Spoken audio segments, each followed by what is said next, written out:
Hey everyone, my name is JD. Welcome to my channel.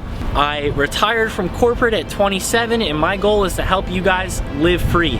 What do I mean by that? It's to help you find your passion, find ways to make some money so that you can start doing whatever you want with your day and live a life that has purpose. I'm real into finance, fitness, and real estate. You'll see that here and enjoy.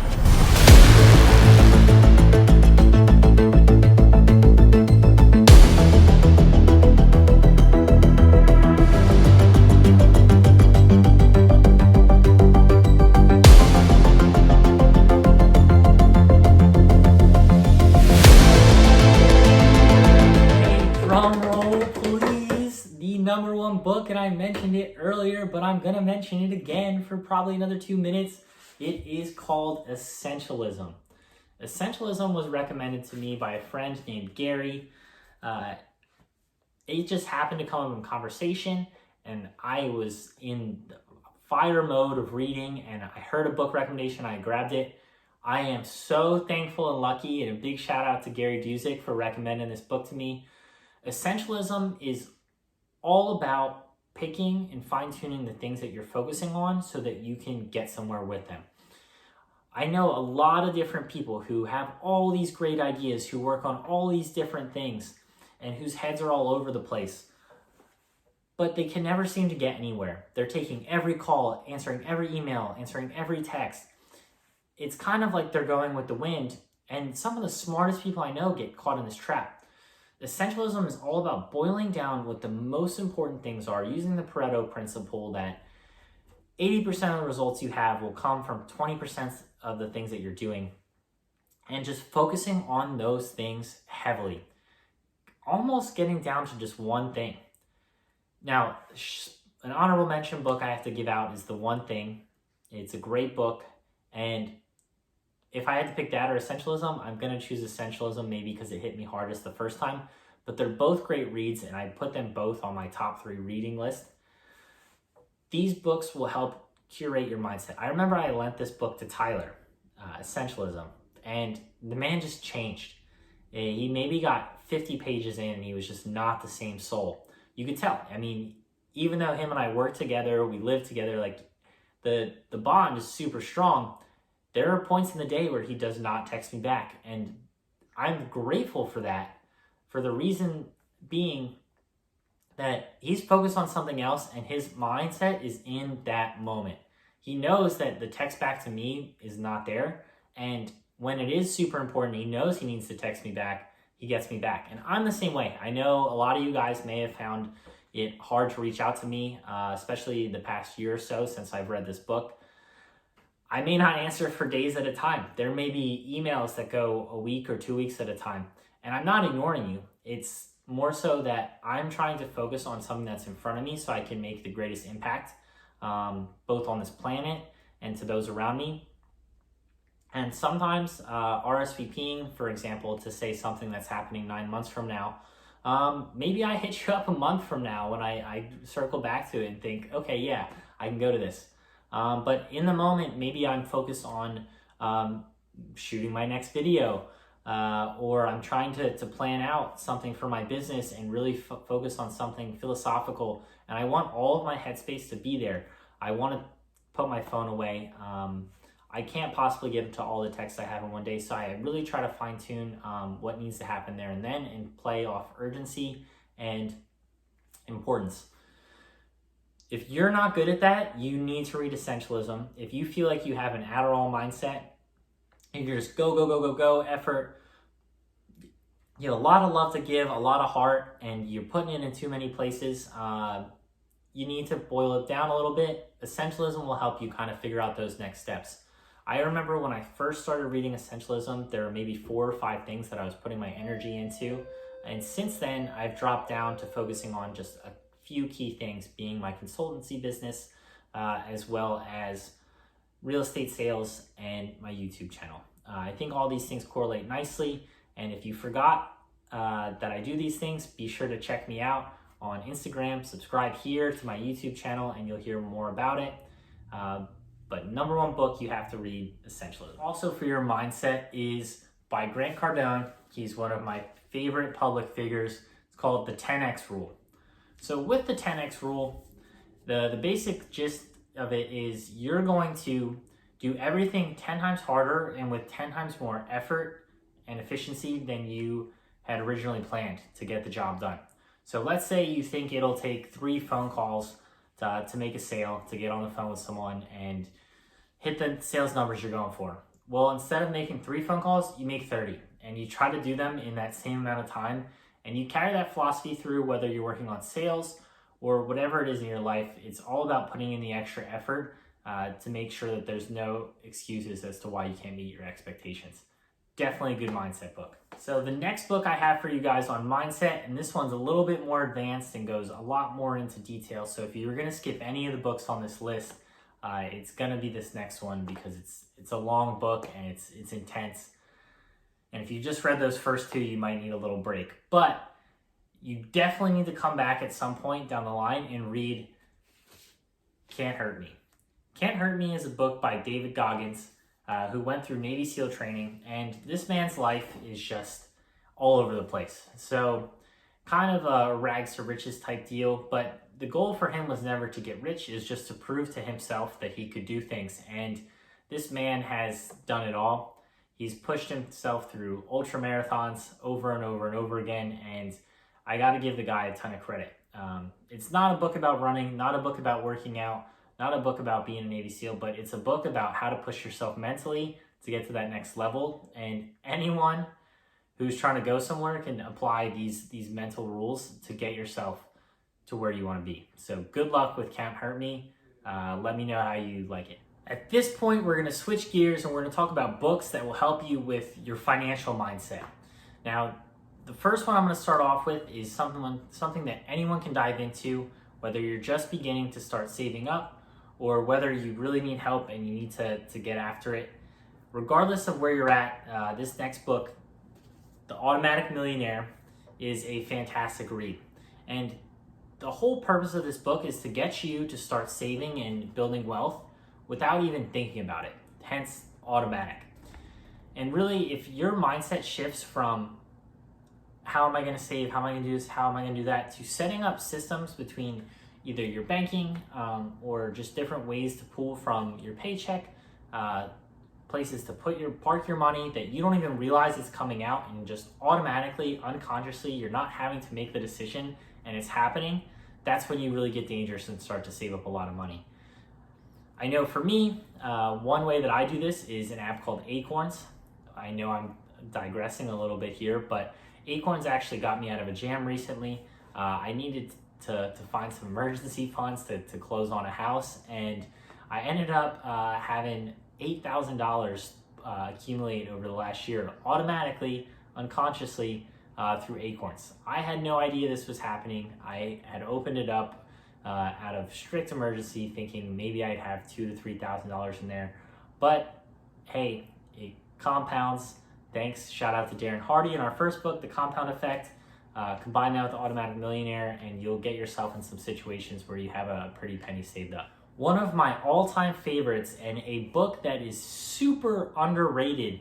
Everyone talks about Rich Dad, Poor Dad, and everyone talks about The Compound Effect, Richest Man in Babylon, How to Win Friends and Influence People. Forget all those. If you're gonna read something and you want to get onto a live-free lifestyle, this is the book for you. It's called Your Money or Your Life. The entire premise of this book is to try to help you determine if the time that you're spending is worthwhile. And how it does this is it breaks down and gives you different exercises to complete that's all just describing, are you working for money or are you working for the life that you wanted?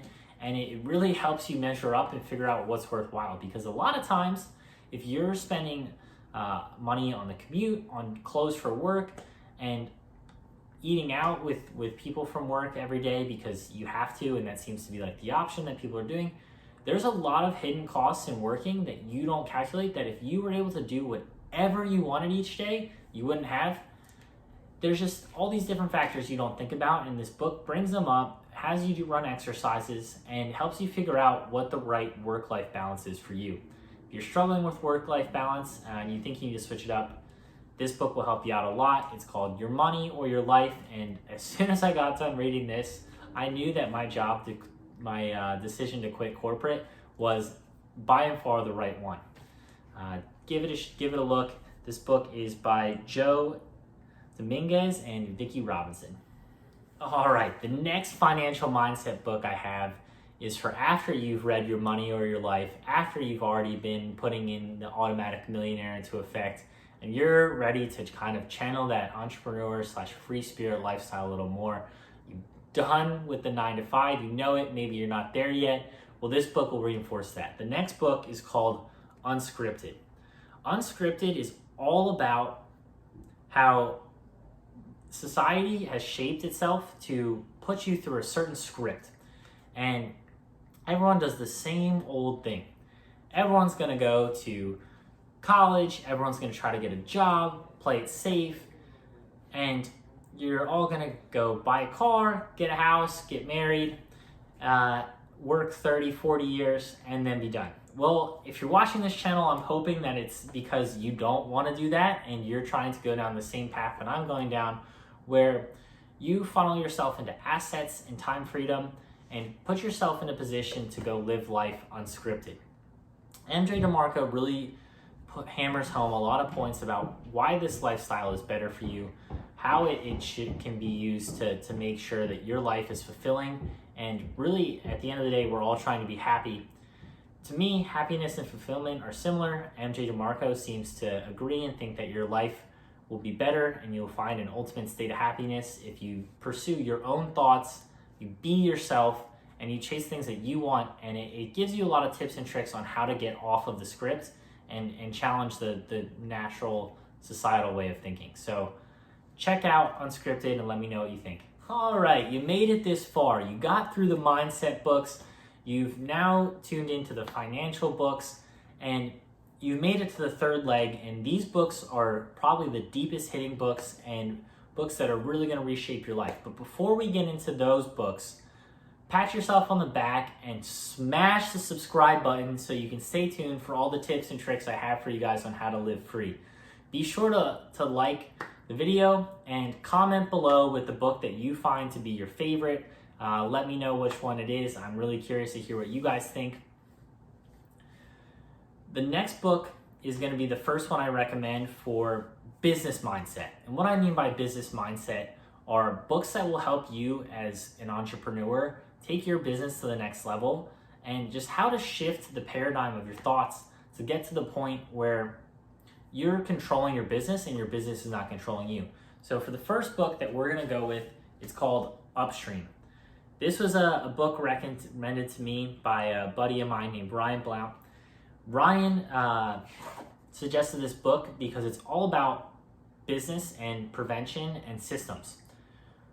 He saw that I was building out my short-term consultancy company within real estate, and he figured that this book could be good for me. And it really does help. So a lot of the issues that you run into in life, regardless of whether it's in your business or personal, are all preventative, and it's the focus of your mentality needs to be going, not swimming upstream and trying to fight it once it happens, but rather what kind of systems and tricks can you put into place? How can you think of the problems before they happen and then have the system for the solution in place before the house starts burning down? So let's see what we can do. Let's see what kind of fire extinguishers we can put in and see where we can go with your stuff. And let's try to not swim upstream. We've made it through book 7. We have 3 books left, and these 3 books are potentially, if not definitely, 3 of my favorite books all time. Now, these books are a little thicker of a read. They're going to be a lot harder to digest. You're not going to fly through these like you would with Rich Dad, Poor Dad or Compound Effect. Even though they're not necessarily the longest books, Clockwork specifically, and Essentialism, just ruined it, spoiler alert. They may only be 150-ish pages, but at the end of the day, they might take you 10 times longer to read than some of the rest of these because the content is so thick. When I say thick, I mean thick with like 8 C's. Way more C's than you've ever seen. More thick than Megan Thee Stallion could handle. Now, let's start with The 4-Hour Workweek. This book is actually really thick. It's got to be close to 400 pages. Yeah, 401. So with the book being 401 pages, you're going to be able to find yourself working only 4 hours a week, hopefully. And the way that you do this, it's not about getting yourself to a point where you're sipping Mai Tais on the beach. As much fun as that is, you're going to get bored. Trust me, you're going to get bored. And you're going to want to keep working on things and chasing your passions. But what it will do is free up your time to the point where you can do things only that you want to do, and put systems in place to get you there. Now, I've said the word systems maybe 100 times in this video so far. What I mean by systems is building out different ways and implementing strategies to get yourself to the point where things are happening automatically. A system is just kind of a sequence of logic that's going to happen within your business or within your life that'll get you to that point. And that could be like directing your employees to try something different, bringing in a new culture, just organization that saves you a lot of time. And the 4-Hour Workweek will point you in the right direction for a lot of different things that any business owner is going to want or need, to drive more sales, to get the system set up, to automate themselves so that you're not the one doing everything to create the revenue. And really, you're kind of starting to play chess instead of checkers. It's all really vague, but it'll make sense when you read it. Tim Ferriss does a great job of explaining it, and make sure to check out 4-Hour Workweek. So we got 2 books left here, and the second to last one, Clockwork, is not pictured. It is not pictured because I lent it to a friend who I thought dearly needed it. It's actually a good buddy of mine who runs around with the most energy I've ever seen, with the most effort I've ever seen, and it's really, the efficiency could be dialed up a notch. So I wanted to get him Clockwork. What Clockwork is about is trying to find the right balance of doing versus delegating versus designing. And every business and every aspect of your life has all of these things. And I personally don't think that you're going to be able to get to any one of these categories, and neither should you, according to Clockwork. There's a right balance in every business and within every person's life of how much you're doing, how much you're delegating, how much you're designing, and really how it breaks down. And what I mean by doing is you're physically doing it. You're not having to think about it. You're just kind of going through the motions. That's good. I think everyone needs certain times of the day to do that and take a step back and do something a little more mindless. It's the most fulfilling work in the sense that you feel like you accomplished something, but at the end of the day, you're gonna have to wake up and do it again. So for me, these things are like brushing your teeth or reading a book. Maybe you don't necessarily see the progress day to day, but you know you're not gonna stop doing them, and you know you should, so you gotta do the doing. From there, there's gonna be the part where you learn how to delegate. This is when you can't possibly read all the books in the world, and maybe you pass out some books to your friends so you can all read together and get somewhere together. Delegating is super important, but it also takes some time, and it's about choosing when to delegate and when to do things yourself. And maybe there's a better way to do any of this. So finding that balance between doing, delegating, designing is super important, and you're gonna find that out in Clockwork. It's gonna help you with automating a lot of your systems in any business or lifestyle things that you're doing, and I highly recommend it. All right, guys, that is every book that I have. There's a reason I'm not gonna title this video 10 books in under 10 minutes, because I know I went way over that. These books are too near and dear to my heart to not, and they're gonna provide a tremendous amount of value to your life. If you could set aside time over this next 12 months to just read these 10 books, your life will advance 5 years over. Guarantee it. Give it a try. Comment when you're done reading some of them. Hit me up, and I promise I won't essentialism you. I will answer you if you've read one of these books. And good luck, guys. If you have any recommendations for me, let me know. And let's go!